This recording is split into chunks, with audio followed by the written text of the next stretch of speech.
វីតាមីនល្អបំផុតទាំង3ប្រភេទសម្រាប់អ្នកជំងឺទឹកនោមផ្អែមបញ្ហាពិតប្រាកដនៅពីក្រោយសុខភាពអ្នកជំងឺទឹកនោមផ្អែមរបស់អ្នកប្រហែលជាមិនមែនជារបបអាហារឬថ្នាំរបស់អ្នកទេវាអាចជាការខ្វះវីតាមីនមួយចំនួនវីតាមីនក្នុងបរិមាណជាក់លាក់នឹងជួយគ្រប់គ្រងរបៀបដែលរាងកាយរបស់អ្នកអាចដុតបំផ្លាញជាតិស្ករជួសជុលសរសៃប្រសាទនិងការពារសរីរាង្គមួយចំនួនរបស់អ្នកតើអ្នកដឹងទេថាអ្នកជំងឺទឹកនោមផ្អែមរហូតដល់ទៅ 80% មានបញ្ហាខ្វះវីតាមីនដោយស្ងៀមស្ងាត់ហើយភាគច្រើនគេមិនដែលបានដឹងទេរហូតដល់មានការខូចខាតសរីរាង្គអ្វីមួយបានកើតឡើងរួចទៅហើយវីតាមីនល្អបំផុតមួយចំនួនមិនត្រឹមតែគាំទ្រដល់សុខភាពប៉ុណ្ណោះទេថែមទាំងជាគន្លឹះក្នុងការរំលាយអាហារទៀតផងបើគ្មានវីតាមីនទាំងនោះទេអ្នកប្រកាសជានឹងជួបប្រទះនឹងបញ្ហាឡើងជាតិស្ករក្នុងឈាមខ្លាំងមានភាពប្រែប្រួលលឿននិងមានបញ្ហារេស៊ីស្តង់ឬស៊ាំទៅនឹងអាំងស៊ុយលីនដែលធ្វើឲ្យមានជាតិស្ករខ្ពស់នៅពេលព្រឹកនិងការកើនឡើងសឹកខ្លាំងក្រោយអាហារនិងមានរឿងអ្វីៗជាច្រើនទៀតនៅក្នុងវីដេអូនេះអ្នកនឹងអាចយល់អំពីវីតាមីនកំពូលទាំង3ដែលអ្នកជំងឺទឹកនោមផ្អែមគ្រប់រូបត្រូវតែពិចារណាដើម្បីកែមអសុខភាពទាក់ទងនឹងជំងឺទឹកនោមផ្អែមទាំងស្រុងចូលចាប់ផ្ដើមជាមួយវីតាមីនលេខ1ដើម្បីសុខភាពអ្នកជំងឺទឹកនោមផ្អែមចូលចាប់ផ្ដើមជាមួយលេខ1សិននោះគឺវីតាមីន B អង្គចំពោះអ្នកជំងឺទឹកនោមផ្អែមជាង 75% ជួបបញ្ហាពិតប្រាកដដែលមិនមែនដោយសារជាតិស្ករតែមួយមុខទេវាជាអ្វីដែលជាតិស្ករបានលួចយកដោយស្ងាត់ៗជារៀងរាល់ថ្ងៃគឺខ្ញុំកំពុងនិយាយអំពីធីយ៉ាមីនដែលត្រូវបានគេស្គាល់ផងថាជាវីតាមីន B អង្គហើយអ្វីដែលមនុស្សភាគច្រើនមិនដឹងគឺថាធីយ៉ាមីនឬ B អង្គនេះគឺជាសារធាតុចិញ្ចឹមដំបូងដែលរាងកាយរបស់អ្នកបានបាត់បង់នៅពេលដែលជាតិស្ករនៅក្នុងឈាមរបស់អ្នកនៅតែខ្ពស់វាមិនមែនដោយសារតែអ្នកមិនបានញ៉ាំវានោះទេវាដោយសារតែតម្រងនោមរបស់អ្នកបានរុញវាចេញយ៉ាងស្ងៀមស្ងាត់ជាប់លាប់និងលឿនជាងអ្វីដែលរាងកាយរបស់អ្នកអាចជំនួសបំពេញវាជំនួសបានជាតិធីយ៉ាមីនឬពេអង្គគឺជាអ្វីដែលកោសិការបស់អ្នកបានប្រើប្រាស់វាដើម្បីដុតបំផ្លាញជាតិស្ករឲ្យបានត្រឹមត្រូវបើគ្មានវាទេជាតិស្ករនៅក្នុងឈាមរបស់អ្នកមិនអាចប្រែក្លាយទៅជាថាមពលស្អាតបានទេផ្ទុយទៅវិញវាប្រែក្លាយទៅជាឡាក់តាតដែលកកកុញនៅក្នុងសាច់ដុំនិងសរសៃប្រសាទរបស់អ្នកហើយធ្វើឲ្យអ្នកមានអារម្មណ៍អស់កម្លាំងហាក់ធ្ងន់ខ្លួននិងស្រវាំងភ្នែកមើលទៅស្រពេចស្រពិលនេះជាហេតុផលមួយដែលធ្វើឲ្យអ្នកជំងឺទឹកនោមផ្អែមជាច្រើនមានអារម្មណ៍អស់កម្លាំងសូម្បីតែបន្ទាប់ពីសម្រាកក៏ដោយហើយហេតុអ្វីបានជារោគសញ្ញាសរសៃប្រសាទហាក់ដូចជាកាន់តែអាក្រក់ទៅទោះបីជាថ្នាំដែលអ្នកបានលេបកំពុងដំណើរការក៏ដោយហើយនៅពេលនោះអ្នកនឹងរមាស់ដៃជើងរបស់អ្នកមានអារម្មណ៍ថាស្ពឹកឬមានអារម្មណ៍ថាតុល្យភាពរបស់អ្នកហាក់មិនប្រក្រតីនេះមិនមែនគ្រាន់តែជាជំងឺសរសៃប្រសាទនោះទេតែនេះគឺជារាងកាយរបស់អ្នកដែលបានស្រែករកវីតាមីន B អង្គខ្ញុំបានឃើញរឿងនេះម្ដងហើយម្ដងទៀតជាតិស្ករក្នុងឈាមមើលទៅមានស្ថិរភាពប៉ុន្តែការខូចខាតនៅតែមានជាបន្តនោះដោយសារតែជាតិស្ករនៅក្នុងឈាមខ្ពស់បានដើរតួដូចជាចោរលួចអ្វីគ្រប់យ៉ាងវាមិនត្រឹមតែបង្កើនការលាកប៉ុណ្ណោះទេថែមទាំងប្លន់យកសារធាតុចិញ្ចឹមដែលជួយអ្នកប្រយុទ្ធប្រឆាំងនឹងវាទៀតផងរាងកាយអ្នកត្រូវវីតាមីន B អង្គដើម្បីធ្វើឲ្យអង្គស៊ី1ហៅថា Pyruvate dehydrogenase សកម្មឡើងដែលមានសារៈសំខាន់សម្រាប់ការបំផ្លាញកាបូអ៊ីដ្រាតទៅជាថាមពលដែលអាចប្រើបានប្រសិនបើអង្គស៊ីមនោះមិនដំណើរការជាតិស្ករនឹងស្ថិតនៅក្នុងកោសិការបស់អ្នកដូចជាថ្នាំពុលហើយជំនួសឲ្យការបំលែងវាទៅជាថាមពលរាងកាយរបស់អ្នកបែរជាផលិតកាកសំណល់កាន់តែច្រើនឡើងបរិមាណអាស៊ីតកាន់តែច្រើននិងការលាកកាន់តែច្រើនឡើងនេះហើយជាមូលហេតុដែលអ្នកជំងឺទឹកនោមផ្អែមជាច្រើនមានជាតិឡាក់តាតខ្ពស់មានដំណើរឈាមរត់មិនល្អការឈឺសរសៃប្រសាទនិងអស់កម្លាំងរ៉ាំរ៉ៃសូម្បីតែពេលពួកគេញ៉ាំអាហារត្រឹមត្រូវនិងលេបថ្នាំជាប្រចាំក៏ដោយអ្វីដែលអាក្រក់ជាងនេះទៅទៀតនោះគឺថាការធ្វើតេស្តឈាមភាគច្រើនមិនបានពិនិត្យមើលកម្រិតជាតិធីយ៉ាមីនឬពេអង្គដែលមានមុខងារនោះទេអ្នកអាចនឹងខ្វះជាតិធីយ៉ាមីនឬពេអង្គអស់រយៈពេលជាច្រើនឆ្នាំដោយសារតែមិនដែលត្រូវបានគេប្រាប់ឬបានដឹងហើយនៅពេលដែលវាអាចចាប់ផ្ដើមជាការអស់កម្លាំងស្រាលឬស្ពឹកជើងប្រសិនបើអ្នកនៅតែមិនអើពើវាអាចនាំឲ្យខូចសរសៃប្រសាទដែលមិនអាចត្រឡប់មកសភាពដើមវិញបានទេដូច្នេះតើអ្នកជួសជុលឬព្យាបាលវាដោយរបៀបណាចំណុចសំខាន់គឺត្រូវស្ដារអ្វីដែលបានបាត់បង់លឿនជាងសរីរាង្គកាយរបស់អ្នកអ្វីដែលអ្នកបានខ្ជះខ្ជាយវានោះមានន័យថាទទួលបាននៅទម្រង់សកម្មនៃជាតិធីយ៉ាមីនដូចជាប៊ីនហ្វាតធីយ៉ាមីនឬអាលីធីយ៉ាមីនដែលអាចស្រូបយកបានចំពោះប៊ីនហ្វាតធីយ៉ាមីនកម្រិតថ្នាំដ៏ល្អសម្រាប់អ្នកជំងឺទឹកនោមផ្អែមគឺកម្រិតពី150ទៅ300មីលីក្រាមជារៀងរាល់ថ្ងៃអាស្រ័យលើភាពធ្ងន់ធ្ងរនៃរោគសញ្ញាអាលីធីយ៉ាមីនមានប្រសិទ្ធភាពខ្លាំងជាងដូច្នេះកម្រិតថ្នាំធម្មតាមានចាប់ពី50ទៅ100មីលីក្រាមជារៀងរាល់ថ្ងៃគួរតែលេបថ្នាំនេះម្ដងឬពីរដងក្នុងមួយថ្ងៃប្រសិនបើរោគសញ្ញារបស់អ្នកស្រាលលេបម្ដងក្នុងមួយថ្ងៃអាចគ្រប់គ្រាន់ហើយប៉ុន្តែប្រសិនបើអ្នកកំពុងជួបប្រទះ និងភាពអស់កម្លាំងរយៈពេលយូរមានអាការៈស្ពឹកជើងញឹកញាប់គួរលេប2 ដងក្នុងមួយថ្ងៃវាមានប្រសិទ្ធភាពជាងសម្រាប់មនុស្សភាគច្រើនវាជាប្រការល្អបំផុតក្នុងការលេបវាជាមួយអាហារហើយល្អបំផុតគឺជាមួយអាហារពេលព្រឹកឬអាហារថ្ងៃត្រង់ពីព្រោះទម្រង់នៃសារធាតុទាំងពីរនេះវាលាយក្នុងខ្លាញ់ហើយត្រូវការជាតិខ្លាញ់ក្នុងរបបអាហារសម្រាប់ការស្រូបយកបានត្រឹមត្រូវការលេបវាពេលពុះទរទេអាចកាត់បន្ថយប្រសិទ្ធភាពរបស់វានិងអាចបណ្ដាលឲ្យមានអាការៈចង្អោរស្រាលក្នុងករណីខ្លះទៅតាមទម្រង់ដែលអ្នកបានជ្រើសរើស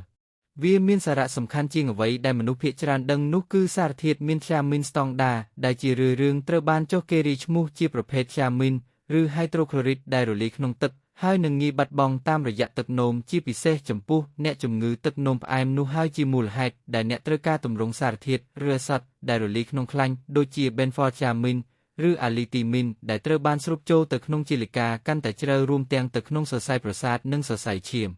benfotiamine មានស្ថិរភាពអត់ធ្មត់បានល្អនិងនៅតែសកម្មនៅក្នុងចរន្តឈាមបានយូរ allicin ដែលមានប្រភពមកពីសមាសធាតុខ្ទឹមឆ្លងកាត់ភ្នាះកោសិកាបានកាន់តែងាយស្រួលនិងអាចចូលទៅក្នុងប្រព័ន្ធសរសៃប្រសាទបានលឿនជាងមុនដែលធ្វើឲ្យវាល្អសម្រាប់ការជួសជុលសរសៃប្រសាទនិងជំងឺសរសៃប្រសាទដោយសារទឹកនោមផ្អែមដើម្បីទទួលបានប្រសិទ្ធភាពពេញលេញវាជាប្រការឆ្លាតវៃក្នុងការផ្សំជាតិធ្យាអាមីនជាមួយនឹងសារធាតុចិញ្ចឹមផ្សេងទៀតដែលគាំទ្រដល់ការរំលាយអាហារនិងជួសជុលសរសៃប្រសាទនិងព្រមទាំងគ្រប់គ្រងជាតិស្ករនៅក្នុងឈាមការលេបអាស៊ីតអាល់ហ្វាលីប៉ូអ៊ិកក្នុងកម្រិតពី300ទៅ600មីលីក្រាមជារៀងរាល់ថ្ងៃអាចដំណើរការបានល្អជាមួយជាតិធ្យាមីនពីព្រោះវាជួយបន្ថយភាពតានតឹងនៃអុកស៊ីតកម្មនិងគាំទ្រដល់ការជួសជុលមីតូខុនដ្រីការលេបម៉ាញ៉េស្យូមចន្លោះពី200ទៅ400មីលីក្រាមជារៀងរាល់ថ្ងៃនឹងជួយធ្វើឲ្យអង់ស៊ីមដែលពឹងផ្អែកទៅលើជាតិធ្យាមីនសកម្មឡើងវិញនិងកាត់បន្ថយអាការៈរមួលក្រពើឬញ័រដៃជើងដែលទាក់ទងទៅនឹងសរសៃប្រសាទភាពស្មុគស្មាញនៃប្រភេទវីតាមីន B ដែលមានតុល្យភាពក៏អាចជួយបានផងដែរជាពិសេសដើម្បីការពារអតុល្យភាពនៅក្នុងឈាមព្រោះការទទួលទានវីតាមីន B ផ្សេងកម្រិតខ្ពស់អាចធ្វើឲ្យវីតាមីន B ដតៃទៀតចុះខ្សោយទៅតាមពេលវេលាសារធាតុជាតិធ្យាមីនអាចដំណើរការបានល្អបំផុតនៅពេលដែលវីតាមីន B ផ្សេងទៀតរបស់អ្នកដូចជាបេដីបេត្រ៉ូបេស៊ីសនិង B12 ក៏ស្ថិតនៅក្នុងកម្រិតកំណត់ដែរខ្លាញ់នៅក្នុងអាហារគឺមានសារៈសំខាន់ណាស់អ្វីមួយដែលសាមញ្ញដូចជាស៊ុតជាមួយប្រេងអូលីវនំប៉័ងអាំងជាមួយផ្លែបឺរឬគ្រាប់ធេងជាតិជាមួយទឹកដោះគោជូរអាចធ្វើឲ្យប្រសើរឡើងនៅរបៀបដែល benfotiamine ឬ allicin ចូលទៅក្នុងកោសិការបស់អ្នកបានល្អនៅពេលទទួលទានជាប់លាប់ការគាំទ្រដោយសារធាតុចិញ្ចឹមប្រភេទនេះនឹងជួយស្ដារថាមពលសរសៃប្រសាទកាត់បន្ថយការប្រមូលផ្តុំនៃអាស៊ីតឡាក់ទិកដែលធ្លាប់តែបង្កឲ្យឈឺសន្លាក់និងបន្ថយដំណើរការនៃការបង្កើតគ្លីកូស៊ីតកម្រិតខ្ពស់ដែលអាចបំផ្លាញជាលិកាហោសៃប្រសាទរបស់អ្នកជំងឺទឹកនោមផ្អែមជាតិស្ករក្នុងឈាមខ្ពស់នឹងធ្វើឲ្យប្រព័ន្ធសរីរាង្គរបស់អ្នកបាត់បង់ជាតិធ្យាមីនជារៀងរាល់ថ្ងៃប្រសិនបើអ្នកមិនលេបអ្វីជំនួសវាដោយទម្រង់ត្រឹមត្រូវទេឬនៅក្នុងកម្រិតត្រឹមត្រូវមួយនិងទៅតាមពេលវេលាត្រឹមត្រូវទេរោគសញ្ញានៅតែកើតមានជាបន្តបើទោះបីជាជាតិស្ករក្នុងឈាមរបស់អ្នកមើលទៅល្អនៅលើក្រដាសក៏ដោយប៉ុន្តែនៅពេលដែលអ្នកស្ដារជាតិធ្យាមីនឡើងវិញបានត្រឹមត្រូវមនុស្សភាគច្រើនតែងមានអារម្មណ៍ថាហាក់មានការផ្លាស់ប្ដូរច្រើននៅក្នុងរាងកាយនៅពេលដែលផ្សែងអាប់និងចាប់ផ្ដើមរសាត់បាត់ទៅសរសៃប្រសាទក៏ឈប់ឈឺចាប់ហើយរាងកាយរបស់អ្នកបានចាប់ផ្ដើមប្រើប្រាស់ក្លួយកោសទៅតាមរបៀបដែលវាគួរតែមានពីមុនមកដោយគ្មានការឈឺចាប់គ្មានការបាត់បង់និងគ្មានការខូចខាតដោយស្ងៀមស្ងាត់ដែលតែងតែកើតឡើងនៅលក្ខកំបាំងស្ងៀមស្ងាត់ជាប្រចាំប្រសិនបើរឿងនេះបានប៉ះពាល់ដល់អារម្មណ៍អ្នកសូមឈប់ស្ងៀមរំកិលចុះក្រោមហើយចុច like ឬ share ផ្ញើវាទៅនរណាម្នាក់ដែលនៅតែមានការភ័ន្តច្រឡំពីព្រោះថាគ្រូពេទ្យរបស់អ្នកប្រហែលជាភ្លេចចំណុចសំខាន់ទាំងនេះប៉ុន្តែយើងមិនគួរភ្លេចវាទេហើយយើងនឹងជួយអ្នកក្នុងការធ្វើការជ្រើសរើសអ្វីទាំងឡាយដែលមានព័ត៌មានគ្រប់គ្រាន់ដើម្បីឲ្យអ្នកអាចបន្តរស់នៅជាមួយក្រុមគ្រួសាររបស់អ្នកបានយូរជាងអ្វីដែលអ្នកធ្លាប់គិតបន្ទាប់ពីវីតាមីន B អង់នេះចូលយើងបន្តទៅចំណុចទី2ចំណុចទី2នេះវីតាមីន B ស៊ីឬ B សិទ្ធិសញ្ញាសម្គាល់សំខាន់មួយគឺអណ្ដាតមានអាការៈឈឺមានសភាពរលោងឬហើមឡើងដែលបានរលាកដោយសារតែអាហារហិរហើមមួយចំនួនប្រសិនបើអ្នកមានការឈឺចាប់សរសៃប្រសាទឬជាសះស្បើយយឺតវីតាមីន B ស៊ីឬ B សិទ្ធិអាចនឹងបាត់បង់សញ្ញាមួយទៀតគឺអាការៈស្ពឹកឬក្រហាយនៅក្នុងដៃនិងជើងរបស់អ្នកទោះបីជាកម្រិតជាតិស្ករមានស្ថិរភាពក៏ដោយការប្រេះនៅបរិវេណមាត់របស់អ្នកដែលមិនបានជាសះស្បើយល្អក៏ជារឿងធម្មតាដែរទាំងនេះត្រូវបានគេហៅថាជំងឺរលាកពោះវៀនធំហើយកង្វះវីតាមីន B ស៊ីឬ B សិទ្ធិជារឿយៗតែងបណ្ដាលឲ្យមានការប្រែប្រួលអារម្មណ៍ថប់បារម្ភឬដូចមានអាប់ក្នុងខួរក្បាលទ ទោះបីជាអ្នកគេងលក់ជាធម្មតាក៏ដោយអ្នកក៏អាចមានអារម្មណ៍ថាមានសាច់ដុំចេះតែរមួលក្រពើឬញ័រកន្ត្រាក់ផងដែរការមានស្នាមជំញឹកញាប់ឬដំបៅក្នុងមាត់ឬមានហូរឈាមនៅអញ្ចាញធ្មេញនោះគឺជារោគសញ្ញាដែលបង្ហាញថាការជួសជុលប្រព័ន្ធភាពស៊ាំរបស់អ្នកកំពុងតែថយចុះជាលំដាប់ទាំងនេះមិនមែនជារោគសញ្ញាដែលមិនច្បាស់លាស់ទេតែវាជាការព្រមានដំបូងប្រសិនបើអ្នកមិនអើពើចំពោះវាអាចនាំឲ្យមានការខូចសរសៃប្រសាទហើយការជាសះស្បើយមិនល្អបន្ទាប់ពីមានជំងឺអ្វីមួយឬរងរបួសណាមួយឥឡូវនេះចូលយើងនិយាយអំពីមូលហេតុដែលកង្វះវីតាមីននេះបានកើតឡើងអ្នកជំងឺទឹកនោមផ្អែមតែងតែបាត់បង់ប្រភេទវីតាមីន B, C ឬ P សិចលឿនជាងធម្មតាដោយសារតែជាតិស្ករក្នុងឈាមខ្ពស់និងការរលាករ៉ាំរ៉ៃនៅពេលដែលជាតិស្ករនៅតែខ្ពស់តម្រងនោមនិងបញ្ចេញវីតាមីន B, C ឬ P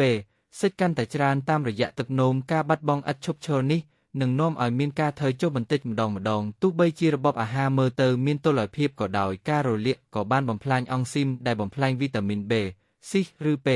សិចទៅជាទម្រង់សកម្មរបស់វាផងដែរទម្រង់នោះត្រូវបានគេហៅថា pyridoxal 5-phosphate ហើយអ្នកជំងឺទឹកនោមផ្អែមជារឿយៗនឹងមិនអាចផលិតវាបានគ្រប់គ្រាន់ទេថ្នាំមួយចំនួនដូចជា metformin, hydralazine ឬ isoniazid បានរារាំងការស្រូបយក B, C ឬ P សិចឬបង្កើនល្បឿននៃការបំបែករបស់វាការប្រើប្រាស់គ្រឿងស្រវឹងនឹងធ្វើឲ្យបញ្ហាទាំងនេះកាន់តែអាក្រក់ទៅដោយការរំខានដល់មុខងារនៃថ្លើមនិងការផ្ទុកសារធាតុចិញ្ចឹមនានាវាបង្កបញ្ហាតម្រងនោមរបស់អ្នកជំងឺទឹកនោមផ្អែមដោយកាត់បន្ថយសមត្ថភាពក្នុងការរក្សានិងកែច្នៃ B, C ឬ P សិចឡើងវិញផងដែរសូម្បីតែបញ្ហា stress រយៈពេលវែងក៏អាចធ្វើឲ្យរលាកតាមរយៈវីតាមីន B យ៉ាងឆាប់រហ័សរួមទាំង B, C ឬ P សិចផងដែរសុខភាពពោះវៀនមិនល្អដោយសារតែជំងឺទឹកនោមផ្អែមឬបញ្ហាផ្សេងទៀតអាចធ្វើឲ្យការស្រូបយកវីតាមីន B, C ឬ P សិចបានថយចុះរបបអាហារដែលមានប្រូតេអ៊ីនសត្វគ្រាប់ពូជឬបន្លែស្លឹកបៃតងទាបអាចមិនផ្ដល់វីតាមីន B, C ឬ P សិចឆៅបានគ្រប់គ្រាន់នៅពេលចាប់ផ្ដើមនោះទេអាហារដែលចម្អិនច្រើនពេកក៏ធ្វើឲ្យកម្រិតវីតាមីន B, C ឬ P សិចថយចុះផងដែរអ្នកជំងឺទឹកនោមផ្អែមដែលមានចំណង់អាហារមិនល្អស្រកទម្ងន់ឬក្អួតចង្អោរអាចមកពីខ្វះការទទួលទានអាហារសំខាន់ទាំងស្រុងបញ្ហារួមបញ្ចូលគ្នាទាំងនេះនឹងធ្វើឲ្យរាងកាយបាត់បង់វីតាមីន B, C ឬ P សិចដោយស្ងៀមស្ងាត់ដែលនាំឲ្យលេចចេញនូវរោគសញ្ញានៅពេលក្រោយការកែតម្រូវកើតឡើងលុះត្រាតែមូលហេតុដើមត្រូវបានគេយល់ដឹងនិងបញ្ច្រាស់មកវិញដើម្បីជំនះភាពខ្វះខាតនៃវីតាមីន B, C ឬ P សិចសូមចាប់ផ្ដើមជាមួយអាហារដែលសម្បូរទៅដោយវីតាមីន B, C ឬ P សិចធម្មជាតិដែលរាងកាយរបស់អ្នកអាចស្រូបយកបានយ៉ាងងាយស្រួលសូមញ៉ាំគ្រាប់ការឈូករ័ត្នឲ្យបានទៀងទាត់គ្រាប់ការឈូករ័ត្នសម្បូរទៅដោយវីតាមីន B, C ឬ P សិចនឹងមានសភាពទន់ភ្លន់ចំពោះការរំលាយអាហារចូលបន្ថែមសាច់ទ្រូងមាន់ទៅក្នុងអាហាររបស់អ្នកដើម្បីទទួលបានប្រភពប្រូតេអ៊ីនគ្មានខ្លាញ់ដែលពោរពេញទៅដោយវីតាមីន B, C ឬ P សិចដែលសរីរាង្គអ្នកអាចយកប្រើប្រាស់បានចូលបន្ថែមថ្លើមគុំដងម្កាលឬ2ដងក្នុងមួយសប្តាហ៍ជាចំណែកតូចការញ៉ាំសណ្តែកដីជាអាហារសម្រន់ឬបន្ថែមវាទៅក្នុងសាឡាតនិងស៊ុបរបស់អ្នកក៏អាចជួយផងដែរសាច់ត្រីសាម៉ុនពីធម្មជាតិបានផ្ដល់ទាំងវីតាមីន B, C ឬ P សិចនិងជាតិខ្លាញ់ដែលមានសុខភាពល្អដែលអាចជួយកាត់បន្ថយដល់ការរលាកសូមជៀសវាងការចម្អិនអាហាររបស់អ្នកច្រើនដងពេកកម្ដៅអាចបំលីងវីតាមីន B, C ឬ P សិចយ៉ាងរហ័សចំហុយឬចៀនស្រាលជំនួសឲ្យការចៀនឬស្ងោរសូមញ៉ាំបន្លែបៃតងឲ្យបានច្រើនដូចជាស្ពៃខ្មៅនិងស្ពៃក្តោបបៃតងជាមួយប្រេងអូលីវដើម្បីជួយជំរុញការស្រូបយកវីតាមីននេះចូលរក្សាតុល្យភាពអាហារដែលមានប្រូតេអ៊ីនជាតិសរសៃនិងជាតិខ្លាញ់ដើម្បីជួយគ្រប់គ្រងជាតិស្ករក្នុងឈាមអ្នកសូមកុំរំលងអាហារជាពិសេសអាហារពេលព្រឹកដើម្បីជៀសវាងការបាត់បង់សារធាតុចិញ្ចឹមដែលបង្កឡើងដោយភាពតានតឹងឬ stress សូមផឹកទឹកឲ្យបានគ្រប់គ្រាន់ដើម្បីជួយរក្សាតម្រងនោមរបស់អ្នកឲ្យដំណើរការសារធាតុចិញ្ចឹមប្រកបដោយប្រសិទ្ធភាពសូមកាត់បន្ថយការទទួលទានគ្រឿងស្រវឹងព្រោះពីនឹងវារារាំងការប្រើប្រាស់វីតាមីន B, C ឬ P សិចនៅក្នុងថ្លើមប្រសិនបើអ្នកប្រើថ្នាំដែលបញ្ចេញវីតាមីន B, C ឬ P សិចសូមពិគ្រោះយោបល់ជាមួយគ្រូពេទ្យរបស់អ្នកអំពីការកែសម្រួលរបបអាហារចូលធ្វើលំហាត់គ្រប់គ្រងស្ថិរភាពតានតឹងជារៀងរាល់ថ្ងៃដោយការដកដង្ហើមវែងឬការដើរស្ងាត់ឬតិចជាប្រចាំចូលគេងឲ្យបានពី7ទៅ8ម៉ោងជារៀងរាល់យប់ដើម្បីកាត់បន្ថយការរលាកនិងការពារកម្រិតនៃសារធាតុចិញ្ចឹមចូលអនុវត្តវាឲ្យទៅទម្លាប់ប្រចាំថ្ងៃប្រកបដោយភាពស៊ីសង្វាក់គ្នាការជាសះស្បើយគឺអាស្រ័យទីលើអ្វីដែលអ្នកបានធ្វើអនុវត្តជារៀងរាល់ថ្ងៃអ្នកជំងឺទឹកនោមផ្អែមគួរតែប្រើទម្រង់សកម្មមួយដែលគេហៅថា pyridoxal 5-phosphate ដែលមិនមែនជាប្រភេទវីតាមីន B, C ឬ P សិចធម្មតាទេឱសថប្រភេទនេះ វាស្រូបយកបានល្អជាងនិងដំណើរការលឿនជាងមុននៅក្នុងកោសិកាអ្នកចម្ងាយទឹកនោមផ្អែមសូមចាប់ផ្ដើមជាមួយកម្រិត25ទៅ50មីលីក្រាមជារៀងរាល់ថ្ងៃទៅតាមប្រភេទនៃរោគសញ្ញាខ្លាំងឬខ្សោយសូមបង្កើនវាយឺតៗរហូតដល់100មីលីក្រាមក្នុងកម្រិតចែកគ្នាចូលលេបវាជាមួយអាហារពេលព្រឹក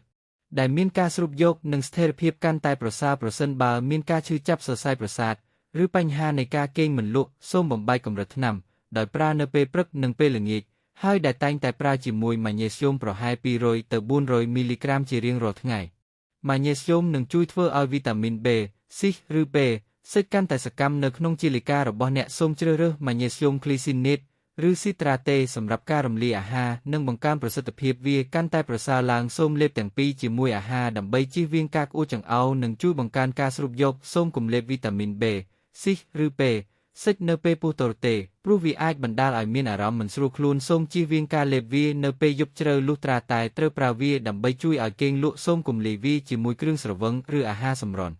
ដែលមានជាតិស្ករខ្ពស់ព្រោះវានឹងរារាំងការស្រូបយកសូមរកមើលរូបមិនស្អាតដោយគ្មានពណ៌សិប្បនិម្មិតឬសារធាតុបំពេញនានាប្រភេទថ្នាំម្សៅស្រោបប្រសើរជាងថ្នាំគ្រាប់រឹងដោយសារវារំលាយលឿនជាងថ្នាំគ្រាប់រឹងសូមលេបវាឲ្យបានជាប់លាប់យ៉ាងហោចណាស់4សប្តាហ៍ដើម្បីទទួលបានលទ្ធផលតាមការរំពឹងទុកសូមតាមដានថាតើការឈឺចាប់នៃសរសៃប្រសាទអារម្មណ៍រវើវាយនិងល្បឿននៃការព្យាបាលមានភាពប្រសើរឡើងដែរឬទេប្រសិនបើអ្នកចង់ប្រើថ្នាំទាំងនេះសូមពិគ្រោះយោបល់ជាមួយគ្រូពេទ្យរបស់អ្នកជាមុនសិនបើអ្នកប្រើវាជាមួយអាហារបំប៉នវាអាចជួយជៀសវាងអន្តរកម្មនិងធ្វើឲ្យប្រាកដថាផែនការរបស់អ្នកនៅតែមានសុវត្ថិភាពសូមរក្សាបបអាហាររបស់អ្នកឲ្យមានស្ថិរភាពនៅពេលកំពុងប្រើប្រាស់អាហារបំប៉ននានាដើម្បីជួយដល់ការជួសជុលតាមបែបធម្មជាតិឡើងវិញប្រភេទទី3គឺវីតាមីន B ឬ B2 ដែលនឹងជួយអ្នកអាចចោះស៊ូជាមួយនឹងភាពអស់កម្លាំងភាពស្រពេចស្រពើស្រមើស្រមៃនៃខួរក្បាលឬដេកយល់សប្តិមិនឈប់ឈរឬការដុសខ្លាញ់ក្បាលពោះដែលរឹងរូសបើទោះបីជាជាតិស្កររបស់អ្នកមើលទៅមានស្ថិរភាពក៏ដោយវាមិនមែនជាប្រភេទថ្នាំថ្មីអ្វីនោះទេហើយវាក៏មិនមែនជារបបអាហារវេទមន្តអ្វីនោះឡើយវាគឺជាប្រភេទ Riboflavin ដែលត្រូវបានគេហៅជាទូទៅថាវីតាមីន B2 ឬ B2 សារធាតុជំរុញដ៏ស្ងាត់ៗនេះនឹងផ្ដល់ថាមពលដល់យន្តការដុតបំផ្លាញជាតិខ្លាញ់ទាំងមូលនៅក្នុងកោសិការបស់អ្នកហើយបើគ្មានវាទេការផលិតថាមពលរបស់អ្នកនឹងថយចុះហើយមុខងារថ្លើមរបស់អ្នកក៏នឹងថយចុះដែរហើយភាពទន់ឬ resistance ជាមួយនឹងអាំងស៊ុយលីនរបស់អ្នកនឹងកាន់តែអាក្រក់ទៅជាលំដាប់ទាំងនេះមិនមែនគ្រាន់តែជាទ្រឹស្ដីនោះទេទាំងនោះគឺជាជីវវិទ្យាគីមីនៃកោសិកាហើយនេះជាកន្លែងដែលវាទាំងអស់បានចាប់ផ្ដើមរីបូលាវីនគឺជាកូអង់សេមដែលធ្វើឲ្យសកម្មនៅអុកស៊ីតកម្មជាតិខ្លាញ់វាបានប្រែអាស៊ីតខ្លាញ់ទៅជា ATP ដែលជាឥន្ធនៈមួយប្រភេទដែលកោសិការបស់អ្នកត្រូវការដើម្បីដំណើរការបើគ្មានវីតាមីន B2 ឬ B2 គ្រប់គ្រាន់ទេ ATP ដែលជាឥន្ធនៈដែលកោសិការបស់អ្នកត្រូវការនឹងមិនដំណើរការបានល្អទេបើគ្មានវីតាមីន B2 ឬ B2 គ្រប់គ្រាន់ទេខ្លាញ់ក៏មិនត្រូវបានដុតបំផ្លាញគ្រប់គ្រាន់ទេវានឹងត្រូវបានរក្សាទុកក្នុងរាងកាយអ្នកនេះនឹងនាំឲ្យមានជាតិខ្លាញ់ច្រើននៅជុំវិញថ្លើមរបស់អ្នកនិងខ្លាញ់ក្បាលពោះកាន់តែច្រើនឡើងនិងបណ្ដាលឲ្យការងើបឡើងវិញយឺតបន្ទាប់ពីញ៉ាំអាហាររួចមានន័យថាអ្នកអាចមានអារម្មណ៍ធ្ងន់ខ្លួនខ្ជិលច្រអូសឬផ្លូវចិត្តនៅមិនស្ងប់បន្ទាប់ពីញ៉ាំអាហាររួចទាំងនោះមិនមែនជាភាពខ្ជិលច្រអូសទេនោះគឺជាការអត់ឃ្លានរបស់មីតូខុនដ្រីរបស់អ្នក Riboflavin ក៏សំខាន់ផងដែរក្នុងការបំផ្លាញវីតាមីន B C ឬ B សិចនិង B ត្រឬ B3 ទៅជាទម្រង់សកម្មរបស់វាដែលមានន័យថាប្រសិនបើពួកវីតាមីន B2 ឬ B2 របស់អ្នកទាបបណ្ដាញវីតាមីន B